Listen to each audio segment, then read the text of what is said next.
আসসালামু আলাইকুম, welcome to my channel blog. আশা করি সবাই ভালো আছেন, আমিও ভালো আছি। তো আজকে নতুন একটি ব্লগ শুরু করছি। আজকে ব্লগ শুরু করতে করতে অনেক দেরি হয়ে গিয়েছে। তো আজকে আমাদের এখানে বৃষ্টি হচ্ছে অনেক। তো আজকে খিচুড়ি রান্না করব গরুর মাংস দিয়ে। তো এখানে গরুর মাংস কেটে ভিজিয়ে রেখেছি, এখন ভালো করে ধুয়ে নিয়েছি, এখন নামিয়ে নিচ্ছি। এই যে সবগুলো নামিয়ে নিয়েছি, সবগুলো ভালো করে ধুয়ে নিয়েছি। এখন কীভাবে রান্না করে দেখতে থাকুন। তো এখানে এই তো মাংসগুলো নিয়ে নিচ্ছি, প্রেশার কুকারে মাংসগুলো দিয়ে দিব।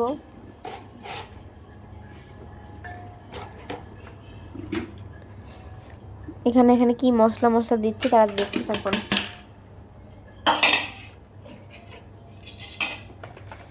এখানে মরিচ আর পেঁয়াজ দিয়ে দিয়েছি, এখন এখানে রসুন বাটা দিয়ে দিচ্ছি, আর এখানে আদা বাটাও দিয়ে দিচ্ছি।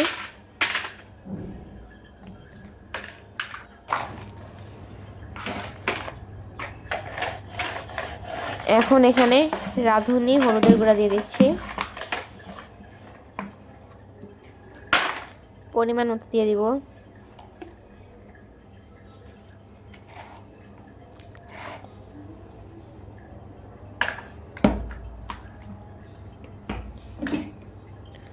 এখন এখানে তেল দিয়ে দিচ্ছি,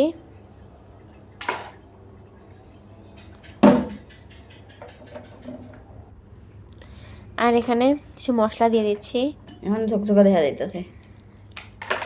এখানে দারচিনি, গোলমরিচ আর অনেকগুলো মশলা ছিল, ওগুলো দিয়ে দিচ্ছি। এখন ভালো করে মেখে নেব, ভালো করে মেখে নিচ্ছি।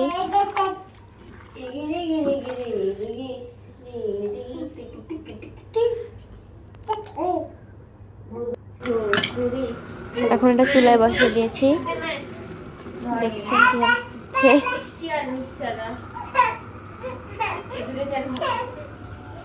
আর বাইরে সন্ধ্যা হয়ে গিয়েছে আর বৃষ্টি হচ্ছে, মানে এখন বৃষ্টিটা একটু কমে গেছে, বাতাস হচ্ছিল বাইরে। দেখুন এটা তেল ছেড়ে দিয়েছে, কষানো হয়ে গেছে। এখন এখানে পানি দেব,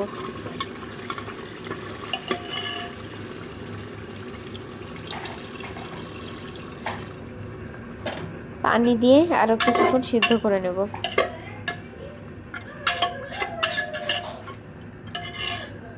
দেন এখানে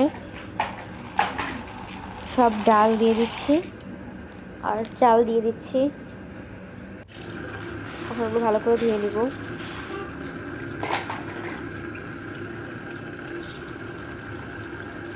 ধুয়ে নিব।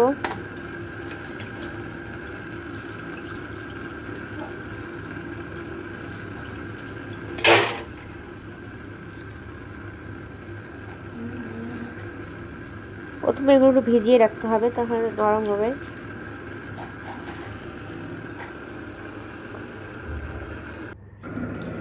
তো এই তো ভিজিয়ে রেখেছিলাম, ধুয়েও নিয়েছি ভালো করে।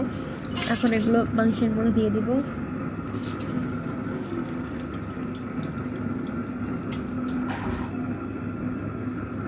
দেখুন কীভাবে দিচ্ছি।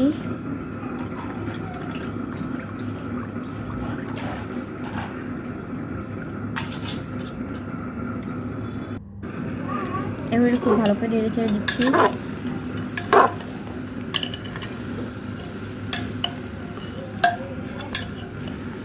এখন এখানে গরম পানি দিতে হবে, আমি প্রথমে পানিটা ফুটিয়ে দিচ্ছি।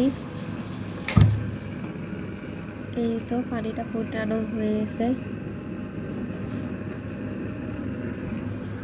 এখন এই পানিটা খিচুড়ির মধ্যে দিয়ে দিচ্ছি।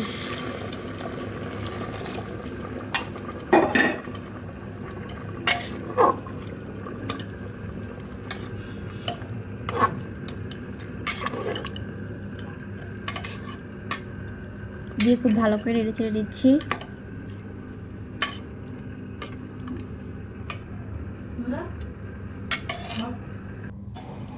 এখন ঢাকনাটা লাগিয়ে দিচ্ছি। হয়ে গেছে, দেখতেই পাচ্ছেন। এখনো একটু পানি আছে, নেড়ে চেড়ে নিলে ঠিক হয়ে যাবে। এটা হয়ে গেছে একেবারে। তো হয়ে গেছে, এখন এটা নামিয়ে নিব। ঠান্ডা হলে আরও শুকিয়ে যাবে। আর এখানে যে সালাদ কেটে নিয়েছি। তো আপনার সাথে দেখা হচ্ছে নতুন আরেকটা ব্লগে।